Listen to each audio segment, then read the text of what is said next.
शेतकरी मित्रांनो नमस्कार। आज आपण अद्रक लागवडीसाठी बियाणं कसं खरेदी करावं या विषयावर थोडीशी सविस्तर चर्चा करणार आहोत। शेतकरी मित्रांनो, आपण आता बियाणे खरेदी करण्यासाठी जी आपण पूर्ण तयारी करत आहोत। आपण बियाणं खरेदीसाठी काही शेतकऱ्यांनी खरेदी केलं, काही करतायत, काही करणार आहेत, परंतु आपल्याला या ठिकाणी प्रामुख्याने काही काळजी आपल्याला या ठिकाणी घ्यावी लागेल।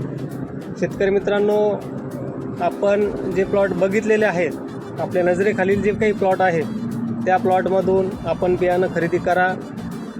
त्याचबरोबर आपण काही आपले विश्वासू शेतकरी असतील त्यांच्याकडून आपण बियाणे खरेदी करा, कारण आपण आता सध्या बियाण्याचा भाव आणि व्यापारी खरेदीचा भाव थोडासा बायफर्गेशन असल्यामुळं, फरक असल्यामुळं, एक 10-1 रुपयाचा जर फरक असल्यामुळं बरेचदा काही प्लॉट कंदकुलचे काही स्पॉट असलेले प्लॉट देखील बियाण्यासाठी जात असताना आपल्या निदर्शनास येत आहेत। परंतु शेतकरी मित्रांनो, 1000 रुपयाचा विचार करून आपल्याला चालणार नाही।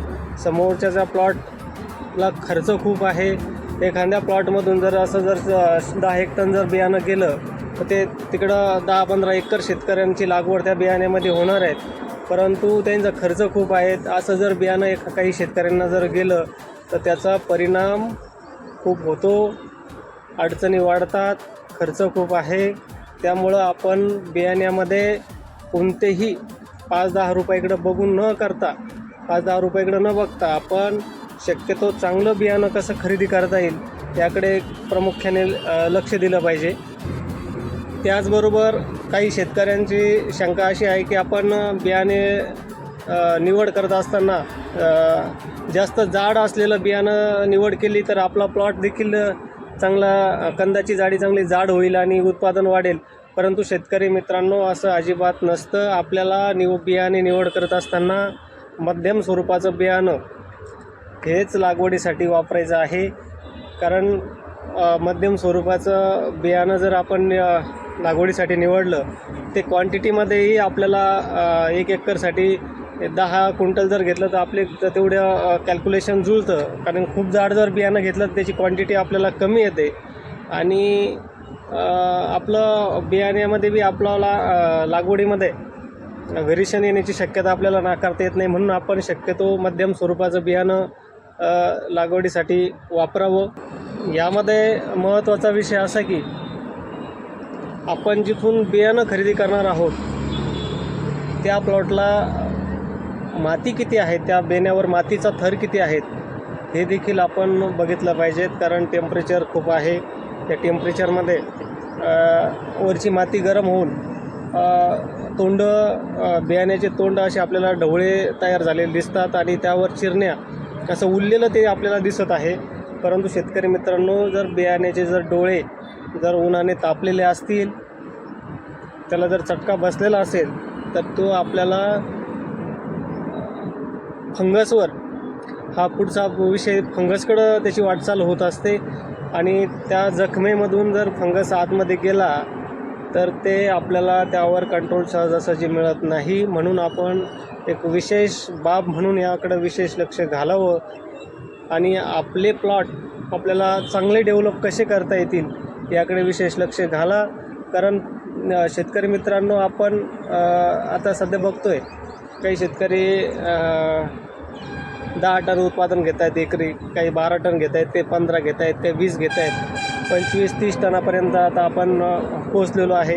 शेतकरी मित्रांनो, खरं तर माझं वैयक्तिक मन असं आहे की आपण अद्रक लागवड करत असताना,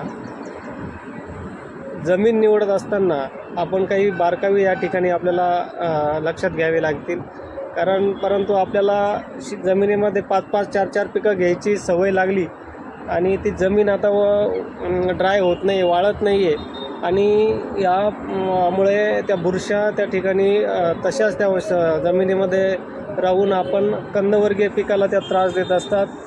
म्हणून शेतकरी मित्रांनो, आपण अद्रक लागवडीसाठीला जे क्षेत्र आपण निवडलेलं आहे ते पूर्णपणे ड्राय असलेलं क्षेत्र शक्यतो निवडण्याचा प्रयत्न करा, कारण शेतकरी मित्रांनो, जास्त लागवड करून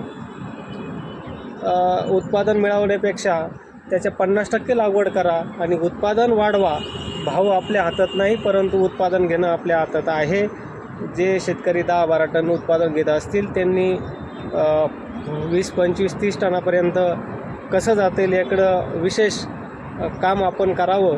आणि कारण शेतकरी मित्रांनो, आपल्याला जास्त रान गुंतवून परत 3-3 वर्षे जर त्या अद्रक पिकासाठी जर आपल्याला वाट पाहावी लागत असेल तर आपण अद्रक लागवायची कुठं.